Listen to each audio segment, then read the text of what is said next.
Hello বন্ধুরা, তাহলে কি এবার পরমাও জেনে গেল যে সুদীপা তার যমজ বোন?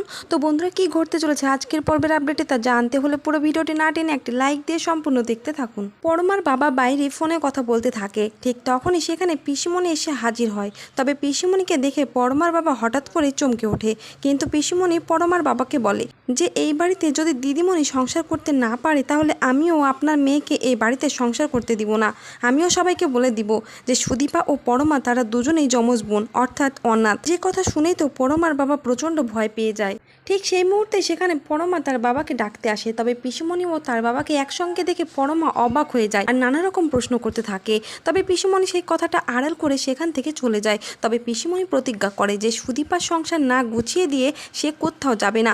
অপরদিকে দেখা যায় যে কুন্তলা নবীনপুর গ্রামে ডাক্তারবাবুর কাছে আসে সুদীপার খোঁজ করতে। এমনকি ডাক্তারবাবুকে বলে সুদীপার ব্যাপারে আমি কিছু জানতে চাই, তবে আমি কিন্তু সুদীপার আসল বাবা মাকে চিনি। এই বলতে ডাক্তারবাবু বলে সুদীপা এই গ্রামেরই মেয়ে, তাকে আমি জন্মাতে দেখেছি। তখন কুন্তলা তার কার্ডটা ডাক্তারবাবুকে দিয়ে বলে কখনো যদি মনে হয় সুদীপার ব্যাপারে কিছু জানাবেন তাহলে আমার সঙ্গে এই নাম্বারে যোগাযোগ করবেন। তো বন্ধুরা, ভিডিওটি এই পর্যন্তই। আর পরবর্তী আপডেট সবার আগে পেতে অবশ্যই চ্যানেলটিকে সাবস্ক্রাইব করে রাখবেন।